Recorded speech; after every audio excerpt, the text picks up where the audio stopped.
सिन्नर परिसरात 32 जणांच्या नावानं त्यांच्या परवानगीशिवाय बनावट बँक खाती उघडल्याचा प्रकार समोर आलाय। या प्रकरणात अशोक खरात यांच्या विरुद्ध गुन्हा दाखल करण्यात आलाय। तक्रारीनुसार ही खाती जगदंबा पतसंस्था इथं बनावट कागदपत्रांच्या आधारे उघडण्यात आली आहेत। या खात्यांमधून मोठ्या प्रमाणात व्यवहार झाल्याची माहिती समोर आली। एका तक्रारीवरून हा सगळा प्रकार उघडकीस आलाय। पोलिसांनी तपास सुरू केलाय। दरम्यान त्र्यंबकेश्वर इथंही भाविकांकडून दर्शनासाठी पैसे घेतल्याच्या प्रकरणात स्वतंत्र गुन्हा दाखल झालाय। या प्रकरणात बँक व्यवहारांची तपासणी सुरू असून मोठ्या आर्थिक व्यवहारांचा तपशील समोर येतोय। बाळासाहेब पाटील यांनी दिलेल्या माहितीनुसार दोन्ही प्रकरणांचा सखोल तपास सुरू आहे। पुढील कारवाई करण्यात येते। त्यांना माहित नव्हता त्यांच्या नावावर खरात यांनी अकाउंट ओपन केलेले आहेत। या संदर्भातील संपूर्ण कागदपत्र अहिल्यानगर इथून प्राप्त झालेली होती। त्याच्या आधारावर काल ज्या 32 लोकांनी त्यामध्ये खाते ओपन केलेले आहेत त्यांना समक्ष बोलवलं। त्यांना कुठलीही माहिती नसताना याबाबतचे खाते ओपन केलेले आहेत असे त्यांनी स्टेटमेंट दिलेले आहेत। त्या स्टेटमेंटवरून एक गुन्हा हा सिन्नर पोलीस स्टेशनच्या हद्दीमध्ये काल दाखल करण्यात आलेला आहे। ही जी पतसंस्था आहे ती कुंदेवाडीची पतसंस्था आहे, सिन्नरमध्ये येणारी।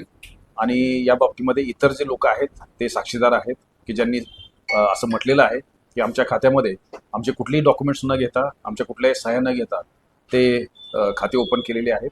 आणि त्याच्यामध्ये काही ट्रान्झॅक्शन सुद्धा झालेले आहेत। तपासामध्ये किती ट्रान्झॅक्शन झालेले आहेत, प्रत्येकाचं खातं कधी ओपन झालेलं आहे, त्या संदर्भातले मेसेजेस कुठं जात होते, या बाबतीमध्ये संपूर्ण चौकशी ही तपासामध्ये केली जाणार आहे। सर, आपण त्र्यंबकला जाणार आहात। त्र्यंबकच्या बाबतीत पण काय अपडेट आहे? काल कोर्टात सांगण्यात आलं की 1,13 लाख रुपये विश्वस्तांच्या अकाउंटमध्ये मिळणार आहेत। त्र्यंबकेश्वरमध्ये भाविकांना 200 रुपयाच्या शासकीय यांनी ट्रस्टच्या तिकिटावर जे 3,000 रुपये, 5,000 रुपये आणि त्यापेक्षा अधिक रक्कम घेऊन त्यांना दर्शन दिलं जात होतं। याबाबतचा गुन्हा त्र्यंबकेश्वरमध्ये दाखल होता।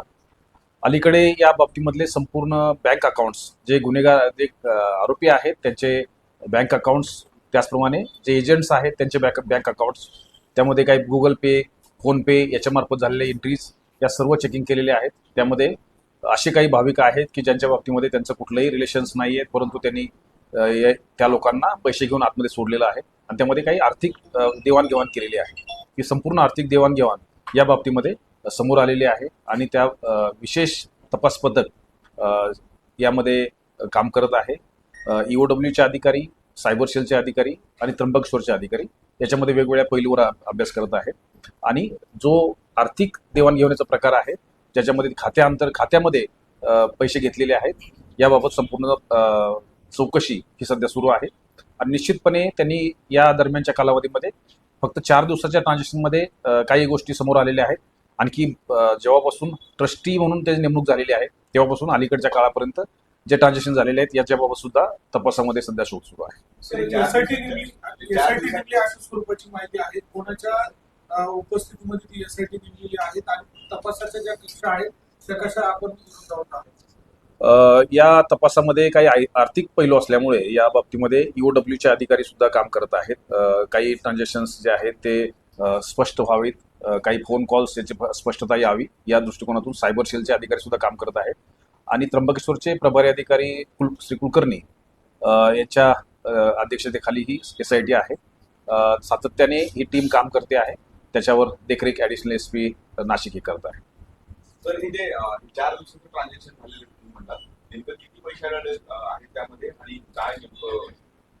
साधारणतः 4 दिवसामध्ये ढोबळमानाने 71 लोकांचा भाविकांना त्यांनी आतमध्ये सोडलेलं आहे अशी माहिती मिळते आहे। त्याच्यामध्ये प्रत्येकाकडून साधारण 3,000 ते 5,000 रुपये हे घेण्यात आलेले आहेत। ही फक्त 4 दिवसाचं ट्रान्झॅक्शन आहे, परंतु पूर्ण पिरियडमधलं ट्रान्झॅक्शन काढण्याचं काम सध्या सुरू आहे आणि निश्चितपणे याच्यामध्ये मोठ्या प्रमाणात ट्रान्झॅक्शन समोर येतील। आणि सर, 1,13 लाख रुपये जे त्यांच्याकडे सापडलेले ते नेमकं कुठे सापडले आणि कसे सापडले? बँक अकाउंटवर काही रक्कम आहे की जे फोनपे, गुगल पेच्या माध्यमातून गेलेली आहे। जे वेगवेगळ्या हॉटेलमध्ये ती जमा करायला सांगत होते, ते हॉटेलमधून परत ते पैसे कॅशच्या मार्फतीने काढून ते दिले जात होते। तर या सगळ्या तपासाच्या बाबी आहेत। पुढे तपासामध्ये बऱ्याच गोष्टी येणार आहेत। काही गोष्टी स्पष्टता करणं ह्या स्टेजला योग्य नाही, परंतु सध्या जे समोर आलेलं आहे त्या संदर्भात काही भाविक ज्यांच्याशी काही कुठलाही संबंध नाही अशा भाविकांना सुद्धा आर्थिक हे करून मदत घेऊन त्या बाबतीमध्ये आत सोडलेला आहे। एकाच वेळी पैसे आले ते 1,13 लाख की नाही, वेगवेगळे एंट्री आहेत। सर, एक हिंदी में बैठ सर, फक्त यामध्ये हे क्लिअर होत नाही की जे एजंट होते, एजंट म्हणजे वेगळ्या दुकानांच्या क्यूआर कोडवर पैसे टाकायला सांगायचे का त्यांच्याच मोबाईलचा क्यूआर कोड होता त्याच्यावर पैसे टाकायला सांगायचे, मग ते ट्रान्सफर होत? काही एंट्रीज जे आहेत ते स्वतःच्या मोबाईलवर घेतलेले आहेत, काही दुकानाच्या QR कोडवर घेतलेले आहेत, काही कॅशने घेतलेले आहेत, त्याच्या संदर्भातले काही स्टेटमेंट्स आहेत. या सर्व एंट्री आहेत. आणि हे सगळे कडवटच्या अकाउंटवर जात होते का पैसे? काही गोष्टी तपासाच्या अंतर्गत येतात, त्यामुळे आता सध्या काही प्रत्येक गोष्ट सांगणं योग्य नाहीये, परंतु तपासांती ज्या गोष्टी स्पष्ट होतील त्या निश्चितपणे सांगितल्या पण जातील. सर ते एकाच अकाउंटवर ते सगळे पैसे जमा झाले का अकाउंट वेगवेगळे अकाउंट आहेत, वेगवेगळे. यस. सर याच्यामध्ये एकाच विश्वस्तापुरतं हे मर्यादित आहे की आणखी काही याच्यामध्ये कर्मचारी किंवा विश्वस्त सहभागी आहेत, त्या दृष्टीने काय नेमकं तपास? याच्यामध्ये सध्या तर एकच विश्वस्तांचं इन्व्हॉल्वमेंट दिसते आहे, परंतु भविष्यात याच्यामधले सगळे पैलूच तपासले जाणार आहेत. आणखी काही लोकांचा सहभाग आहे का हा सुद्धा समोर येईल. सर आणखी नाही खराब प्रकरणात 32 लोकांनी गुन्हे दाखल केलेले का एकच गुन्हा दाखल केला? याच्यामध्ये एकच व्यक्ती गुन्हा दाखल केलेला आहे आणि इतर सर्व साक्षीदार म्हणून आहेत, त्यांची स्टेटमेंट घेतलेली आहे. सर विल्लोळीच्या प्रकरणामध्ये आरोपी नाटकी झाले, काय कारण समोर आलं? विल्लोळच्या प्रकरणामध्ये आतापर्यंत आलेल्या तपासामध्ये साधारणतः त्यांचे काही आर्थिक देवाणघेवाण थोड्याफार प्रमाणात होती. त्याचबरोबर त्या महिलेला जो त्रास शेवटच्या दिवसामध्ये ते केला होता, त्या एकतर्फी प्रेम प्रकरण याच्यामधून सुद्धा हा सर्व प्रकार झालेला आहे. त्याची प्रकृती कशी? आणखी ठीक आहे, स्थिर आहे, परंतु डॉक्टर आणखी आउट ऑफ डेंजर असं सांगत नाही, परंतु गंभीर प्रकृती आहे. सर त्र्यंबकेश्वर मामले में हिंदी में बैठी कि जो 4 दिन में ट्रांजेक्शन हुए वो किस तरह से हुए, कितना पैसा इसके अकाउंट में? त्र्यंबकेश्वर में जो गुना दाखिल हुआ है उसमें अभी तक के फाइनेंशियल ट्रांजेक्शन सब चेक किए गए. SIT की स्थापना करने के बाद उसमें EOW और साइबर सेल के ऑफिसर भी उसकी इन्वॉल्वमेंट है, और जो भी ट्रांजेक्शन अकाउंट पे हुए, फोन पे, गूगल पे के माध्यम से हुए, उसकी पूरी जांच करने के बाद कुछ जो भाविक बाहर से आते हैं उनके पास से 3,000 से 5,000 रुपए गूगल पे, फोन पे से लिए गए हैं, अलग अलग एजेंट के द्वारा लिए गए हैं, और उसका जो स्रोत है और उसका जो फ्लो है, मनी फ्लो है, वो पूरा चेक करने का काम अभी शुरू है. तो उसमें वो 1 कोटी इतने पैसे मिले ऐसा बड़ा 4 दिन में क्या क्या ट्रांजेक्शन हुए, कैसे ट्रांजेक्शन हुए? अभी तक के ट्रांजेक्शन में 4 दिन का ही ट्रांजेक्शन का पूरा सर्च किया गया है. उसमें 71 भाविक के पास से 1 करोड़ से ज़्यादा रकम ली गई है. अलग अलग ट्रांजेक्शन है, उसमें अलग अलग स्रोत है, लेकिन अभी तक का ट्रांजेक्शन जो 1 करोड़ के ऊपर का जाता है ये सामने आया है. अभी जिस दिन से उसके वहाँ पे अपॉइंटमेंट हुई है, उस दिन से अभी तक का जो ट्रांजेक्शन है वो देखना अभी काम शुरू है.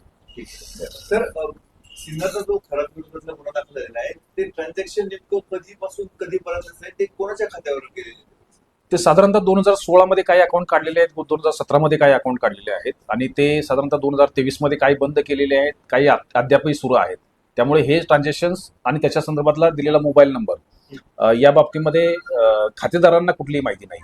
त्यामुळे खातेदारांना माहिती न होता वेगळ्या नंबरवरून अशा स्वरूपाचं कोणीतरी वेगळंच व्यक्ती ऑपरेट करतो आहे, आणि ते त्या पतसंस्थेच्या पदाधिकाऱ्यांना, त्या पतसंस्थेच्या मॅनेजमेंटला माहीत नाहीये. या बाबतीमध्ये गुन्हा दाखल केलेला आहे, आणि त्या बाबतीमध्ये त्यांची इन्व्हॉल्वमेंट किती आहे, ह्या जे KYC करायला पाहिजे होती, KYC चुकीच्या व्यक्तीकडून करण्यात आलेली आहे. त्यांचे आधार कार्ड, त्यांचे पॅन कार्ड्स हे त्यांना त्या ठिकाणी दिलेले नाही आहेत.